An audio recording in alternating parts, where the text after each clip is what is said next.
So I want to ask you all a question. How safe do you feel inside your own home?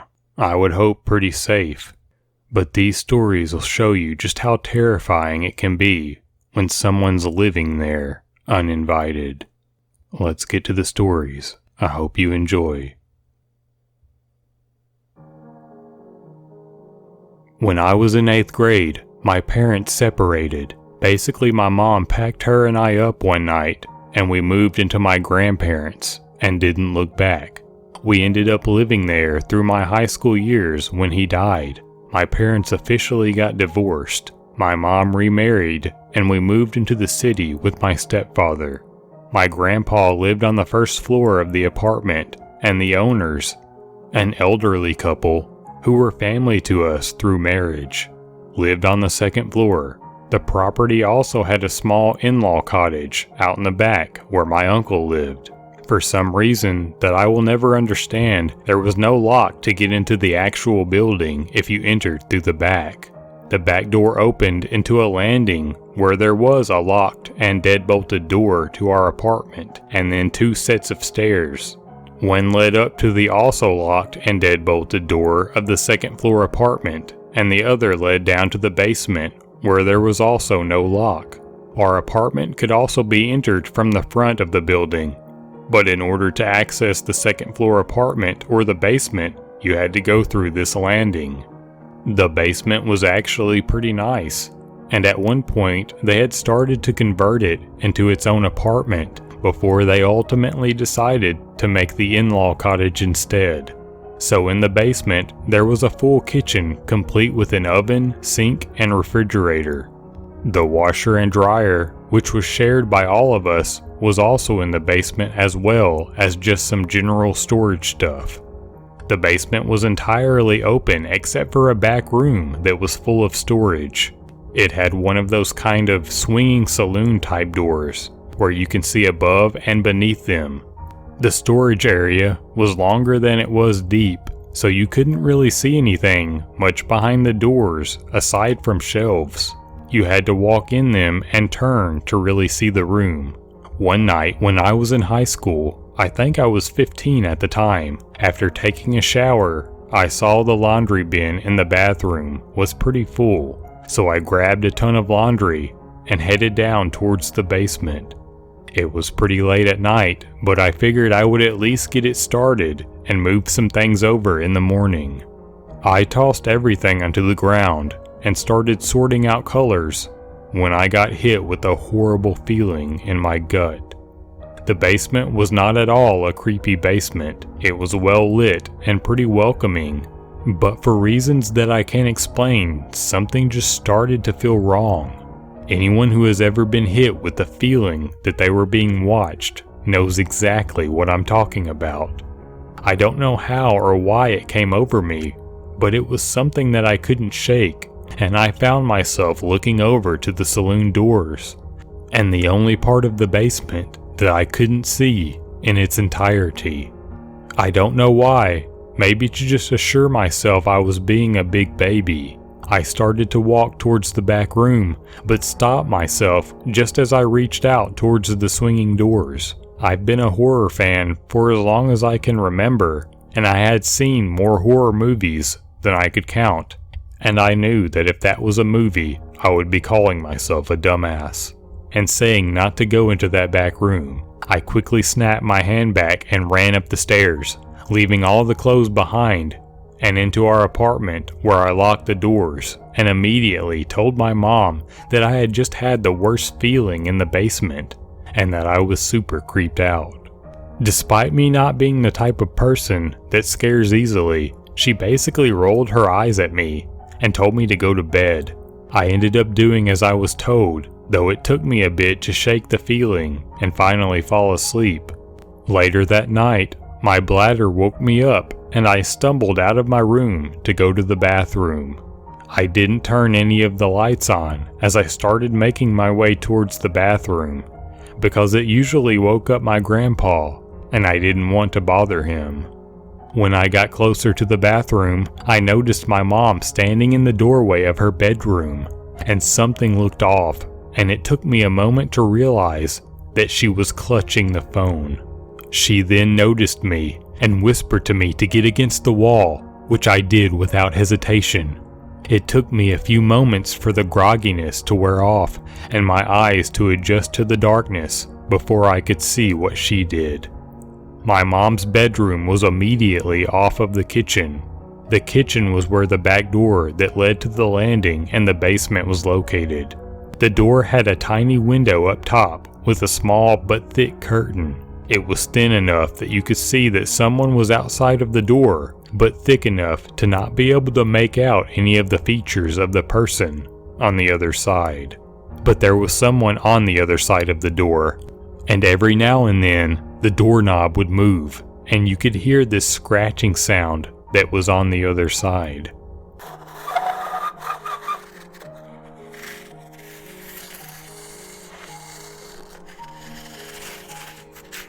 I have never been so afraid in my entire life.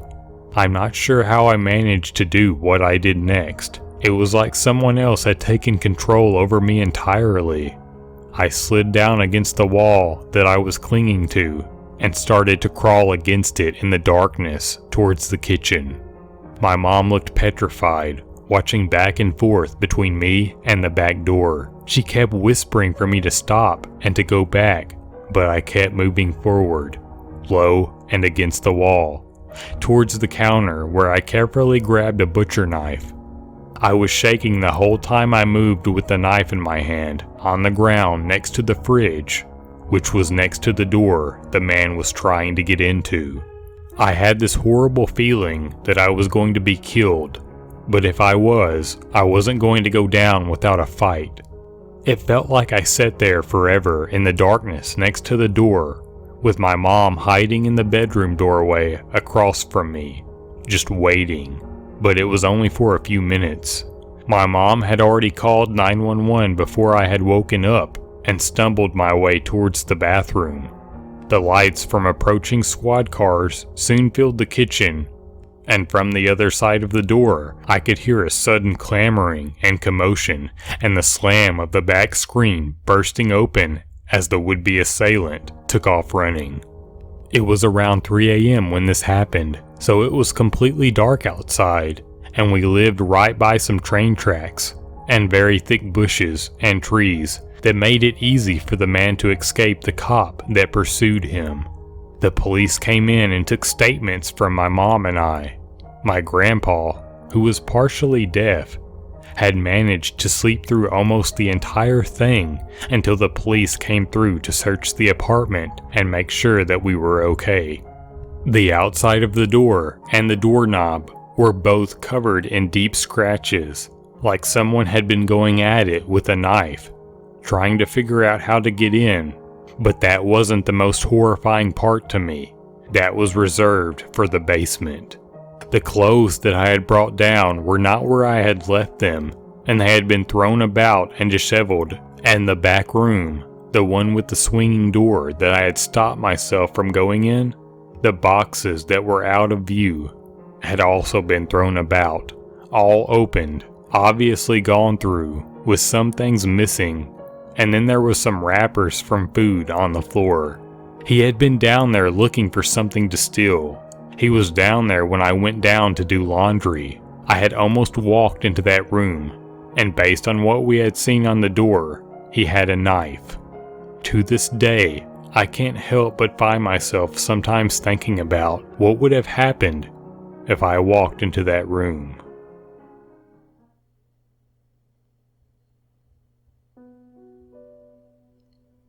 About 5 months ago, a friend of mine got expelled from his program because of bad marks. He was only halfway through his lease, and he didn't see a point of staying in the city since he was only there for school. He told me that if I wanted to take over his lease as a subletter, he would only charge me half of the rent, which I thought was a pretty sweet deal. So naturally, although I am from this town, I thought it was time to leave my parents' place. I had already graduated, and although I had been looking for a new job for a while, I still felt like I couldn't miss out on the opportunity. So I took over his lease and moved into his place. The house itself is actually pretty nice. It's 3 floors, including the basement, and it's located near the university of my town, which is not a very safe area overall.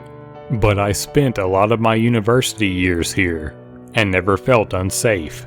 The room in the basement is pretty small, but cozy, and the only other room down here is a girl who is currently a student, and she's pretty quiet.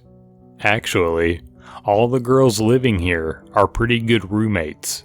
I wasn't thrilled about living with 3 girls, but now I don't see why I would have thought it was an issue. They're all pretty great and a good time. I'm the only one in the house who is not a student, and also the only one who is originally from this town. The other roommates are actually all from cities that are only about an hour or 2 away at most, so unless there's something special going on, they all go home on weekends. My friend who got expelled also only lives 2 hours away, so he would always go home for the weekend as well. One thing I forgot to mention, which is pretty crucial to this story, is that the house actually has 5 rooms. But right when they all moved into the new place together, one of the girls had a seizure on her bed and passed away. This was pretty upsetting for everyone, and the landlord told them not to worry about finding anyone else. Their rent never went up or anything, and the room was left vacant. According to the landlord, he just found it insensitive to try and find someone because he didn't want to turn someone's death into a financial inconvenience for him. So after the girl's death, the parents came and took her belongings out of the room, and it just remained empty since then. I actually never looked in there because it just remained locked, and I didn't really have much curiosity to see the room. It's on the 2nd floor, and I never go up there, so I never paid any attention to it. The first weekend I spent there was pretty uneventful. I remember that I spent one night at my boyfriend's place, and then the next night he slept over after we went out for drinking at one of the college bars near the place. We were pretty wasted, so we passed out as soon as we got home. The next weekend I was at home in my new room, and I couldn't sleep, so I decided to read a little bit. I was really enjoying the quietness of this new house, since the girls weren't home at all. I come from a Latino family, so this quiet and serene environment was pretty rare. I thought that I had heard a few noises upstairs, so I figured that one of the girls had probably decided to stay the weekend at the house, or she was just getting last-minute things ready before heading home. I really didn't think much of this thing. I wasn't very close with the roommates, so I didn't even bother asking if any of them had stayed home. I just felt like it was none of my business. The girl in the basement was for sure gone for the weekend because she apparently sleeps with her door locked and keeps it open when she's not home.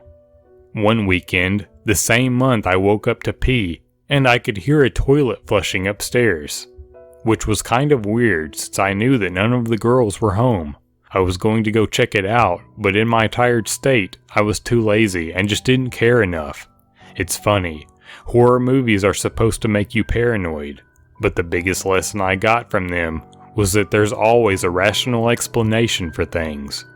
This would prove to be my biggest mistake, because for a couple of months, I was always brushing things off, and ironically, creating irrational explanations to rationalize what I thought were irrational thoughts. For example, I heard creaking coming from the 2nd floor and figured one of the girls must have forgotten something and decided to come by to pick it up. The girl must have driven 2 hours down and 2 hours back to her town in the middle of the night to pick something up. One Saturday, I woke up to get some water and I noticed that the roommate in the basement was gone. Her door was open and her car was not in the driveway. There weren't any cars in the driveway. A couple hours later, I woke up because I heard steps coming down into the basement. At this point, I yelled out the girl's name who doesn't drive because she is the only one who could have been in the house. I didn't get a reply and just heard the steps going back upstairs. At this point, I started getting uneasy about being home on weekends, so I decided to just spend them at my boyfriend's house. one of the girls made a house Facebook page, which was supposed to address any issues like washing dishes or leaving messes, but it remained pretty inactive since everyone seemed to get along. I posted on there that some creepy stuff was happening on weekends and asked them if they could start just letting me know if they'd be home for the night or not. They seriously thought I was joking around. The replies were not receptive at all and consisted of LMAO or OMG you're so funny. Even my boyfriend agreed that I was being paranoid because he too believed that everything has a rational and perfect explanation. The thing is, when you say that everything has an explanation, you are only invalidating paranormal explanations or ghostly activity, which is not what I was implying at all. I have never believed in ghosts or spirits or any of that jazz, and I never claimed to when I spoke to my roommates or to my boyfriend. They kept on saying that the house was old and made noises, but I know the difference between old house noises and someone walking down the stairs and back up the stairs. Fortunately, my roommates did start posting things on the Facebook page to let me know they'd be gone. It was always to the effect of, LOL, I won't be home this weekend, so don't worry about the ghosts. One weekend, they all let me know that they would not be home, and my boyfriend was on the midnight shift, so I had to spend the night on my own. My boyfriend called me on his break, and while I was on the phone with him, I heard noises on the main floor. I told him I was going to go check it out, and he told me to go ahead, cause the motherfucker still thought I was being paranoid. As I said this, I heard the footsteps going back up to the second floor. Once I got into the main floor, there was nobody in the kitchen, and all the doors into the house were locked. I was extremely paranoid and did not feel safe. My boyfriend calmed me down and convinced me that everything was okay, so I never went to the second floor, and it's probably best that I stayed on the main floor. After that weekend, I told my roommates in all seriousness that I was convinced that someone had been in our house at some point that night. I told them what I heard, and the fucking bitches still claimed that it was the old house making noises. My boyfriend was almost permanently on midnights, so I did what I never wanted to do and started spending weekends at my parents' place. The girls still posted on the page whether or not they were leaving the house or not, and I decided that I should do the same, so I started posting when I was and was not sleeping at the house. One Friday night, the Facebook page looked something like this: Roommate 1, not sleeping at home. Roommate 2, not sleeping at home. Roommate 3, staying home because of midterm exams. And me, I'm staying at my parents' place. The next morning, I received a frantic text from one of my roommates saying that the roommate with the midterms had been attacked. Apparently, she was in her room studying and heard a noise right outside of her bedroom. When she went out to inspect it, she was greeted by a man walking out of the dead girl's room. I later found out more details about the whole thing from the roommate who was attacked. The man looked rough, greasy hair, and just an altogether dirty face. When they made eye contact, he held his finger up to his mouth and uttered a shh while smiling. The nail on his finger was long, and his beard was apparently really scraggly and uneven, like it only grew on certain parts of his face. She screamed out of instinct, even though she knew there was nobody in the house. He lunged at her, and she tried to shut the door, and she wasn't beaten up too badly. He just growled and told her to shut her mouth and said something like, "I'm not gonna rape you, but shut your mouth." He beat her, but not completely unconscious, and then he walked out of her room. He went downstairs and walked out the front door. So he left the dead girl's room unlocked. My roommate locked herself in her room and called the police, who were there immediately. What's pretty creepy about the whole thing is that when they inspected the dead girl's room, they kept asking for clarification. So, nobody has lived in this room for how long? Nobody has been renting this room, right? Did the parents take everything after the girl passed away? The guy had a really sweet setup actually, and had bought his own small mattress to put over the bed frame. Obviously, the mattress was too small for the bed frame. He left most of his stuff because he probably didn't expect a confrontation that night. I don't think he knew she would be there that night because she never was.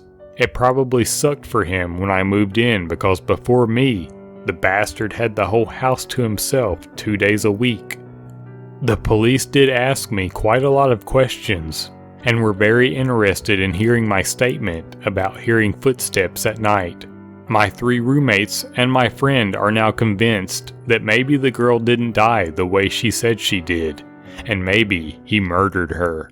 But I think the autopsy would have been able to distinguish a murder from a seizure. In their defense, the whole thing is really creepy.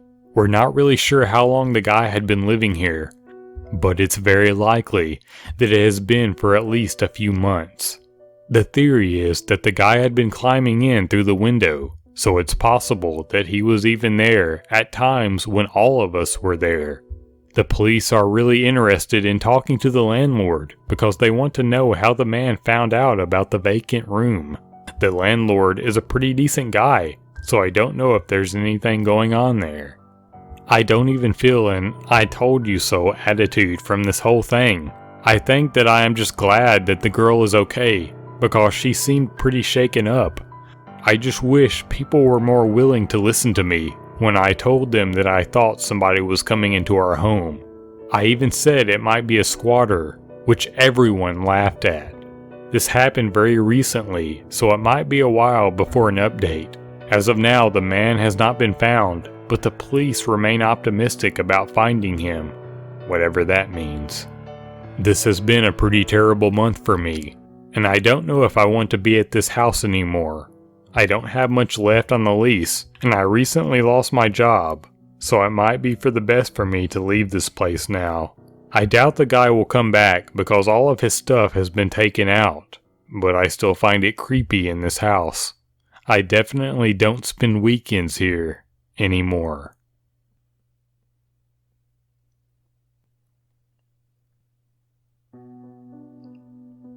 So this story takes place over one summer when I was 14 years old. It was around 11 p.m. and I was in my bedroom on my computer. I had just gotten home. I was living with my brother at the time because my parents were in Florida for a while. So me and my brother were the only ones home, and the only ones who had access to the house.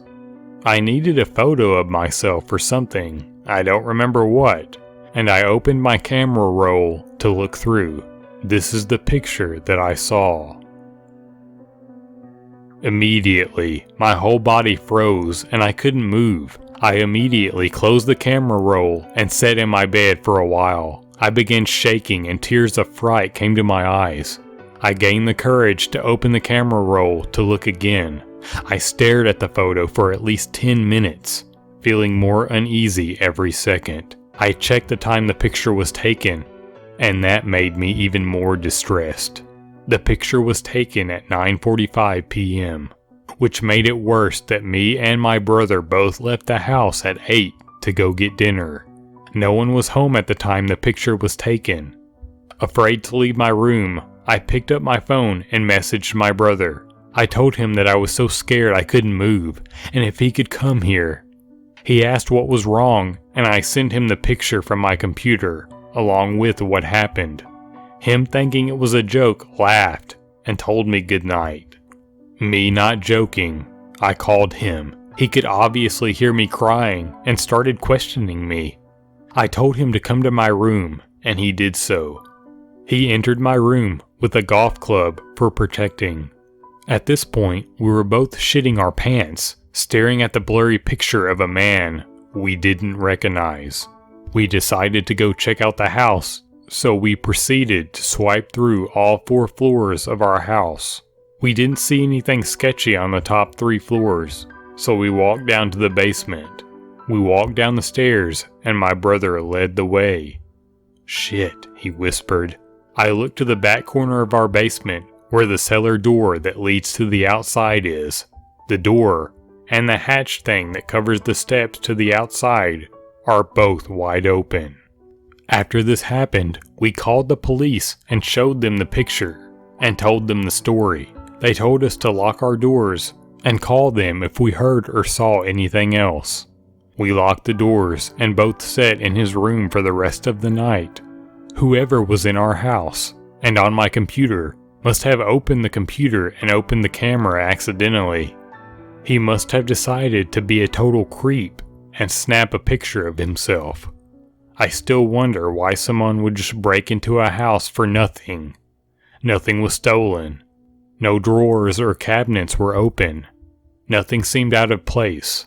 My brother ended up moving out of the house a few days after, in fear that the guy would come back.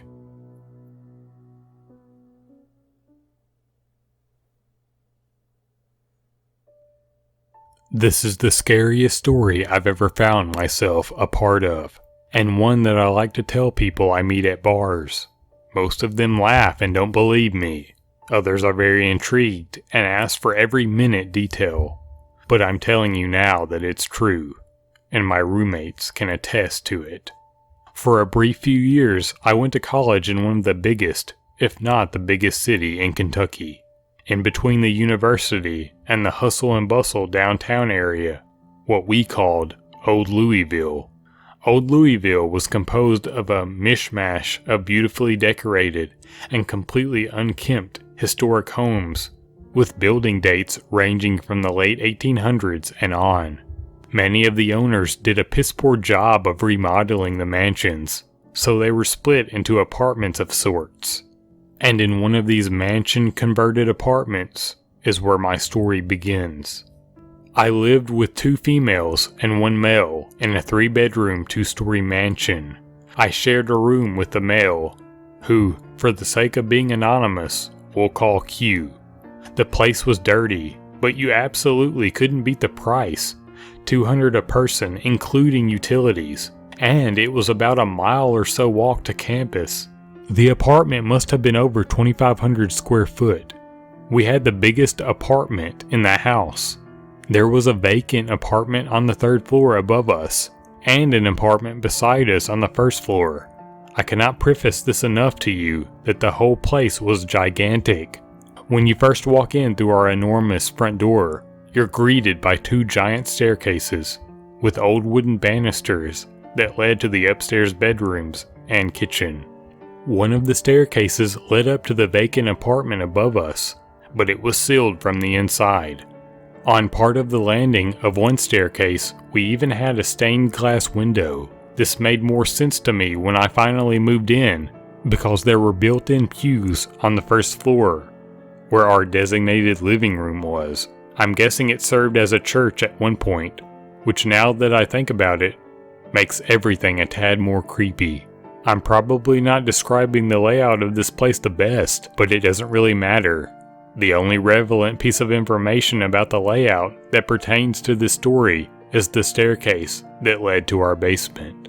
When we first did a walkthrough with our landlord, we noticed that the staircase not only went up to our bedrooms, but sunk into what we imagined was a basement. At the time, we didn't care to explore it because there wasn't a light that illuminated the dark passageway, and the stairs were full of paint cans and other miscellaneous home improvement type doodads. We figured he would move all of this stuff when we got the keys, but after living there for a month, he never came for his possessions, and we all forgot it even existed. Until one night, we got drunk and played hide and seek. I should make note that Q, one of the girls, and I all worked the same graveyard shift at the same warehouse in Louisville. If you're from the area, you know the warehouse I'm talking about because nearly 80% of its employees are university students. But that's not the point. The point is that we came home late every night, usually around 4 or 5 in the morning. During the week when we worked, our 4th roommate told us she never felt safe alone in that big old house. So she practically lived with her boyfriend. This means that between the hours of 12 and 5, Nobody was in our apartment during the week, or so I thought. A few weeks into living at our new home, things in our apartment started to vanish. Not normal things though, like socks or clothes or food. Our cleaning supplies would go missing, our bowls, spoons, and even entire brand new bags of unopened toilet paper rolls would simply disappear. We didn't know what to make of it. We laughed about it at first, but after the third week or so, it turned into more of a nervous laughter, and I would say our friends found us to be a little more paranoid and uneasy when they came to visit us on the weekends. Things just didn't feel right in our home. I can't explain it. The best I can put the feeling into words is that when you're asleep and you have this unconscious feeling, even in your dreams, that someone is walking around in your home. Someone that you didn't invite. So one weekend, we invite a decent amount of people to our house for a party. By midnight, everyone was properly drunk, and I, in my infinite wisdom, decided it would be a fantastic idea to play hide and seek. Everyone happily obliged, and one of our buddies volunteered to be the seeker. I rushed around the bedrooms and hallways, turning off every light I could find, and then repeated the motions on our first floor. I had turned every light off in our home when I turned and realized there was still a light shining in the back staircase, the one that led to our basement. By this point, I was creeped the fuck out, so I yelled for Q to grab his gun and come check out the staircase with me. In hindsight, having a drunken college kid wield a pistol in a house full of people where ghosts may be likely is an incredibly stupid idea. But we didn't care. The liquid courage gave me the balls to act tough, and I was going to settle this shit once and for all with Q. I was tired of living afraid in my own house. So we powdered down the dusty staircase, making sure to hit every single spider web in our way, and noticed the light is indeed coming from the basement, but a screen door was blocking us from entering. It looked like our landlord had used a caulk gun to seal off the doorway, so with only the slightest bit of force, we were able to open the shanty screen. At this point, I let Q take the lead, because, he had a gun. The rest of our party had gone silent and has made a single file line behind the two of us. Q stealthily leads us down maybe 7 or 8 flights of steps, and then the basement opens up into a huge space. Off to the left, a brightly shining lamp, absent of its lampshade, set on a busted end table next to a discolored mattress, covered with a handful of disgusting comforters. In complete awe at what we had stumbled upon, Q wasn't paying attention and tripped over a box, spilling its contents. Hundreds of broken and used needles gushed out on the basement floor. We all looked at each other, stunned. Someone was living down here, underneath us, maybe more than one person. Then we started to notice our cleaning supplies, our dishes, our toilet paper. We spread out around the basement for the next half hour or so, investigating every little thing we could. An old wooden frame TV with bent antennas made its home on a broken TV stand. A photo album with faces of strangers smiling. A photo book of someone's memories lying in absolute filth in the basement of a mansion. Then I found something that made me pack everyone up, leave the house, and call the police. Lying underneath the end table was a relatively new and clean looking manila folder. Curious, I opened it and reviewed the fresh sheets of paper inside. They were release papers from prison. A man's mugshot decorated the top, with the list of charges below: assault, drug trafficking, domestic violence. He was released 2 months prior. Long story short, the police came, found a door in the basement that led to our back lot, which we never used and was unlocked, and determined that that was his point of entrance. We think that while we were out of the house, he came in through the screen door and gathered supplies from our bedrooms and kitchen. I'm at work right now, but I'll post some pictures of the inside of the house when I get home. It is now abandoned. I went back to gather a few bits and pieces of things I had left in my room a week after we told the landlord that we were moving out. But when I arrived to the house when I got off work, I could see a light on in my bedroom and our front door was wide open. I decided to leave my things.